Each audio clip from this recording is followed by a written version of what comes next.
sa ngalan ng pagpapatupad ng batas, siya ay suspect pa lang na nangungulorom. Hindi. Pwede mo mapatunayan na sa kolorum o hindi. Ano? Yon, ibig sabihin, from that words, hindi ka pa siguradong kolorom nga. Opo, pero- Yon, yun ang sinasabi ko sa iyo, brother. Opo. Malinaw yan. Opo. Hindi ka pa sigurado na kolorom nga. Opo. Pero na-perwisyo na sila. Okay, i-shortcut natin. Nag-contest. Na-prove. Hindi kolorom. E di, na-perwisyo na sila. Yan ang sinasabi ko eh. Hello, Chief. Hello po, Kong. Good afternoon po. Nandito ako kasi yung mga papunta sa palarong pambasa, nandito ang teacher saka parents, in-impound nyo. Pwede naman tayong magpatupad ng batas, Hepe, with all due respect, na hindi mapiperwisyo itong mga bata, itong teachers, at saka itong parents. Opo. Balikong ano po yan, isinangguni ko na rin po kay RD po namin. Ang advice po sa amin ni RD is para po makatuloy pa rin sila, ma'am, sa kanilang pupuntahan, is imbis na physical impounding po ang gawin namin, ay yung plaka na lang po. Naintindihan kita, pero mali pa rin eh. Opo. Ang layo-layo ng biyahe. Sige, tawagan mo si RD.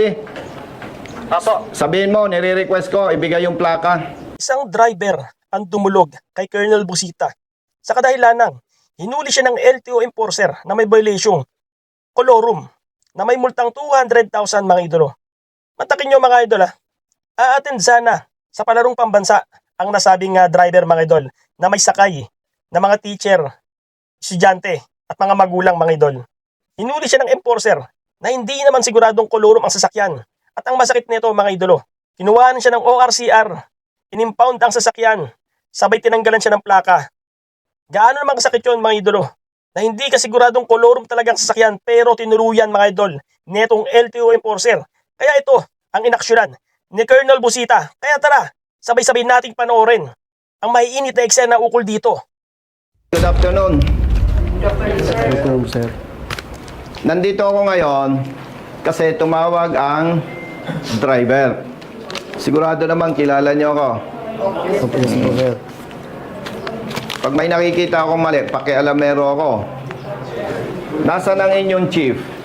Si Chief po sa ngayon po ay mimili po ko sa lahat ng hepe sa Batangas City. Sinong humuli? Ako, sir. May kasama ka? Yes po, kasama. Sino yung teacher? 1, 2, 3, 4. Yung iba, parents. Totoo ba yung report na galing kayo ng Bicol? Yes po, sir. Papunta kayo sa norte dahil may palarong pambansa. Yes po, sir. Tama yon? Opo. Ikaw ang driver. Opo, sir. Kanino ang sasakyan? Sa asawa ko po, sir. Sa asawa mo. Opo. Minabuti ko, harap-harap tayo. At para sa public interest, naka-video tayo. Para kung may mangyaring kapareho nito, magiging malinaw sa lahat. Huwag tayong magsisinungaling para maging maayos. Actually, sir, siyang nag-initiate voluntary dahil meron siyang dalawang relatives dito. Okay. Sa Sino ang relatives niya dito? Diyan po. Saka ito pa. Sino pa? Tas kamay. Yung si midwife, relatives ko pa po yan. Kamag-anak kayo. May sinasabi na may anak ka na nauna na dahil lalaro. Lahat po, sir. Nauna na. Nandun na. Nandun na po. Ilan? Isa lang. At ito, may kamag-anak ka. Nakisabay. Lahat kami parents ng players doon. Yon, parents kayo. Mm. Anong usapan nyo sa fuel? Sabi ko, sir, sa kanila, sila naman sabi, pagdating sa diesel, hati-hati na lang daw sila. Yon. Tama ba sabi niya? Opo, sir. Opo. Siyempre, galing kayo ng Bicol, papunta kayo ng Norte, 100% nag-diesel na kayo. 2,000 po, sir, sa Kalawag. Ang tanong ko, nangyari ba yung usapan? Nahati-hati kayo doon? Yes Yes. po, sir. Okay. Nag-share ka, hindi? Hindi po, sir. Oh, wala kang share. Brother, Yes, sir. ano ang ibig sabihin ng kolorom? Sir, may iba't iba po kasi tayong klase ng kolorum. Pero yung pong tinigil... Naka-record tayo, ha? Ako, yes, sir. Yung tinigil ko po sa kanila, sir, ay private motor vehicle operating as for hire. For hire. Yes, sir. Anong basehan mo? Ang basehan po namin, sir, ay dahil po sila po ay nagkaroon ng ambagan para po doon sa pangkurudo. For hire yun. Yun po. Malinaw ha, hindi nahawakan niya yung pera ha. Nagbayad sila, hati-hati. Ay, Sa'yo, for hire na yon. operating as for hire po. Sir, excuse me. Hindi po namin sa kanya binibigay yung panggas. isa pong parent ang mahawak, siya ang magbabayad. Sige, sino? Para malinaw. Ikaw. Opo. Ang unang binayaran mo sa Calao, Quezon, 2,000. Oo. Ibig sabihin mo, doon sa version na yon, ang pagkakilala mo, pagkala mo, for hire na yon. Operating as for hire po. Operating as for hire. Opo. Igagalang ko yung pananaw mo. Kaya nga naka-record tayo eh. Yes, sir. Dahil magko-contest kami sa LTO. Yes, sir. So, ang pagkaintindi mo, operating for hire. Yes, sir. Alam mo ba na ikaw ay public servant? Kayo, Yes, sir. Opo, na po sa amin. public servant. Yes, sir. Naimbestigahan mo ba na itong mga ito galing Bicol papuntang Norte? Yes, sir. Ipagpalagay, hindi ko sinasabing kolorom. Ipagpalagay natin talagang kolorom. Nakita mo, may batang maliliit, imposible namang magsabi ito na teacher, hindi naman. Nakita mo, may batang maliliit. Sa ngalan ng public service, wala ka ng ibang pwedeng gawin? Bago po namin sila, nung pagkahuli na po, nung nandito na sa compound, ang una naming desisyon is to impound the motor vehicle. So, ang instruction namin, kami po ay nagsabi sa kanila na para naman po kami makatulong kahit papaano at makapagpatuloy po sila sa pagbabiyahe, kami po ay nag-offer na ihahatid po namin gamit ang aming mobile sa terminal at para po sila ay makasakay ng bus. Habang nagtitiket po kami, actually nakaprepare na po yung impounding receipt eh. Siyempre, may mga kasama din po kami na nagtatawag sa hepe namin. Oo. Report po yung nangyayari. So ngayon, dahil nga po nakita namin na maraming pasahero, may mga bata, nag-decision po ang hepe namin, binigyan kami ng instruction, ganito sir, technical impoundment na lamang. Ano pong ibig sabihin? Tanggal plaka. Tanggal plaka, pwede na po silang umalis. At kawawa ang driver eh. O baka hindi mo alam ang ginagawa ng ibang pulis at enforcer. Nakakita lang walang plaka. Letse-letse nang abuti ng mga ito. Imagine! Sir, sa kanya kahapon, nasabi ko Sana po maawa naman kayo, sir. dala namin Tulog sa kayo ibang gamit gabi. ng mga bata, yung sapatos. Kasi po, hindi kasi yung timbang po sa aeroplano. Nauna na po yung mga bata. Ay Pambihira sabi ko naman. po sa kanya, siguro po magulang ka naman. May nabubuhay pa sa kanila, sir. Nararamdaman natin. Iusap kami. Pero hindi po, tumawa lang po sila. Wala naman problema kung kawawa naman yung mga bata, ticket na lang, tapos sir, proceed ka na, magko-contest ka kasi ikaw ay inaakusahan ko ng kolorom. Pambira naman oh. Tawagan mo yung FP mo. Kausapin ko. Sir, excuse na po. Itinatawag lang po kay RD po na Sige. yung regards po doon sa matter na gusto niyo po. Sige. Wag lang po sir. Pwede tayo magpatupad ng batas na hindi masasakripisyo ang kapwa natin. Ibig mo ba sabihin, kung pinatuloy ninyo yan, tinikitan, wala na kayong habol? May habol kayo ah. Bakit? Magre-renew ito ng lisensya. Magre-renew ito ng sasakyan. Pwede ninyong padala ng show cause order. Ang daming method eh, ang daming ways. Pero tingnan mo naman mga bata oh. Yun nga lang, nasa bahay ka, walang tubig. Iritado ka na eh. Ito. Kulang sa tulog Sir, sa sabi nila, sir, Tapos itong mga to, majority, mga babae. Oh, pambira naman oh. Brother, naintindihan ka dahil hindi ka hepe. Pero gamitin nyo naman puso nyo. O, naniniwala kang siya ay sa ngalan ng pagpapatupad ng batas. Siya ay suspect pa lang na nangungulorom. Hindi. Pwede mo mapatunayan na sa kolorum o hindi. Ano? Yon, ibig sabihin, from that words, hindi ka pa siguradong kolorom nga. Opo, pero- Yun ang sinasabi ko sa iyo, brother. Opo, opo. Malinaw yan. Opo. Hindi ka pa sigurado na kolorom nga. Opo. Pero na-perwisyo na sila. Okay, i-shortcut natin. Nag-contest. Na-prove. Hindi kolorom. E di, na-perwisyo na sila. Yan ang sinasabi ko eh.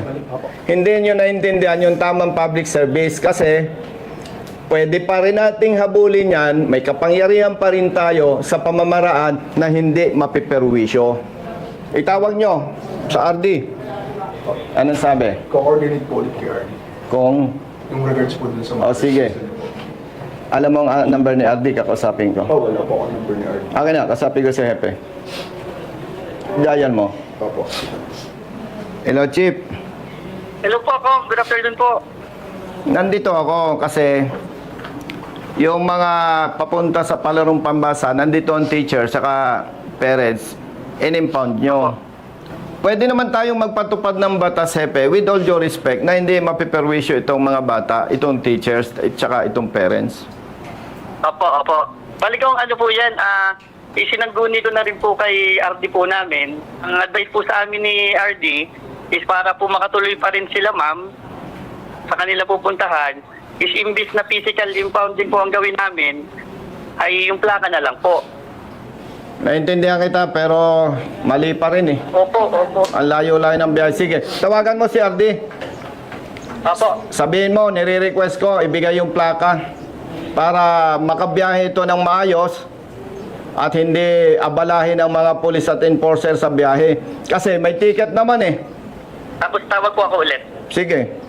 Pakibilisan Thank mo, you po. kawawa itong mga to. Thank you po, thank you po. Dapat pala, ang katulad niya, BO-BO. Makikisakay na lang kayo, kanya lahat ng diesel. Yun nga po sir, ang sabi ko sa kanya, na hindi naman kayo maniniwala na sasagutin ko lahat.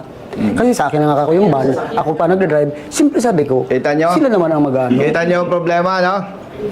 Kailangan pala BO-BO ang may-ari ng sasakyan na bawal kayong mag-share ng panggasolina o diesel. Pasensya na kayo ha, talagang malaki ang problema natin sa ating sistema. Alam ng Diyos, hindi ko binalak pumasok sa politika. Pero nakita ko ang pang-aabuso, pang-aapi, at maling pagpapatupad ng batas. Kaya ako'y pumasok sa politika. Naging congressman ako, bakit naghahangad pa ako magsenador? Nakita ko, kulang pala yung kapangyarihan ng congressman para ipaglaban ang ating mga kababayan na inaapi at inaabuso. Tutulungan natin siyang mag-contest. Okay? Kasi pagka yan ay hindi natin tinulungan, nagmagandang loob na sa inyo, ma-impound pa yung sasakyan, ang multa 200,000. Kasi ang intention, pag kolorom, kunwari ako nagkokolorom, ang unang intention ko, kumita ng pera. Yon. Pangalawa, habitual, paulit-ulit. Kasi siyempre, kung kolorom ako, kumikita ako sa inyo, dapat ulit-ulit. Sana man nakakita ang kumikita ako, tapos minsan lang. Pero ako nagtitiwala naman sa kay Asek Vigor Mendoza na hindi sapat na basehan yon para sabihin kolorom. Yung mga damit ninyo, yung gamit nyo, nagkasya sa likod. Pinasuot ko po sa ilalim ng sir, kasi sabi ko nga, puro lang bag, walang malita. Kaso may malita, pero may bigas Ilang pa kami, kilong sir. bigas dala nyo? 40 kilos, sir. 40 kilos. 40? Tipid lang nga po sa budget. Kasi po wala talagang budget. Tipid-tipid lang po kaya nagbababa. Surisit na lang, 40 sir, yung kilograms iba. sa bigas? Magkano isang kilong bigas? 20 daw po. 20? Ha? Hopefully. 57. 60 times 40. Brother Matt, kunin mo yung bigas, babayaran natin. Bumili na lang kayo doon para mabawasan yung bigat. Thank you, sir. Ha? Magkano bunso? 2,400. Pag yung 40 kilos, 60 pesos. 2,400. Walang nga mat, magkakalkulator ka pa. Ano si Kuya? Pambira naman to. Maya ka nga. Ito, walang calculator, 2,400 daw. Nanintigurado lang po. Ikaw magkaka... It's recorded. Diba? Sir, hindi lang daw po makontak ni Chief si RD kasi kasama daw po si Secretary Dizon ngayon. Oh. Pero yun naman po, bago naman po kami mag-ticket at bago po magbakwas ng plaka, ay sinanggunin na naman namin po yung kay RD. So ang instruction po ni Hepe, adi mag-stick po kami doon sa... Hindi bale, ako ang tatawag kay Hepe. O, iwanan nyo yung bigas. Makagaan din sa inyo. Gawin mo lang tatlo niya. Sino? May alin ng bigas. Come here. Oo. Tatawagan ko si RD para doon sa plaka. Option 1, kung hindi ko makontak si RD, takbo kayo. Ilan ang plaka tinanggal? Lahat po, sir. Lahat? Yeah. Alang yan naman. Kinawawa kami. Basta may makakita ang pulis dyan, may makakita ang enforcer. Gusto kami palabasin. Ay, Diyos mayo naman. Pababiyahihinin mo. Bakit kinumpis ka niyo yung ORCR, hindi man lang kayo nag-initiate na, sir, papaserox ko ito ha, para may kopya ka. Paano pala kung itong mga ito'y walang utak? Tumakbo. naniwala sa'yo. Walang plaka, una at huli. Walang ORC yan. License. Wala lahat. Wala lahat. Hello po. Madam, good afternoon. Yes po. Public service ito ha, naka-loudspeaker ka kasi nandito yung mga teacher, nandito yung parents. Wala namang usapang personal. Nandito pa sila kasi ang kinakatakot nila, 2 plaka pala ang tinanggal sa van. Eh imagine madam, real talk tayo. Papunta ito ng Lawag City. At dadalo sa palarong pambansa. May 3 bata dito, kung hindi ako nagkakamali, mga 6 years old, 10 years old. Tapos 4 na teachers. And the rest, parents. Eh kaya pala kagabi pa, hindi sila makaalis-alis. Alam nila ang sitwasyon. Pag tumakbo ang van, walang plaka, baka 3 araw na sila sa biyahe dahil lahat ng dadaanan nila na may pulis, lahat ng may enforcer, paparahin yan ang haba-haba ng kwentuhan. Ngayon, pinapatawagan ko siya kay District Officer, si RD, mukhang may event. Tinatawagan ko si Executive Director, parang may conference, hindi nasagot.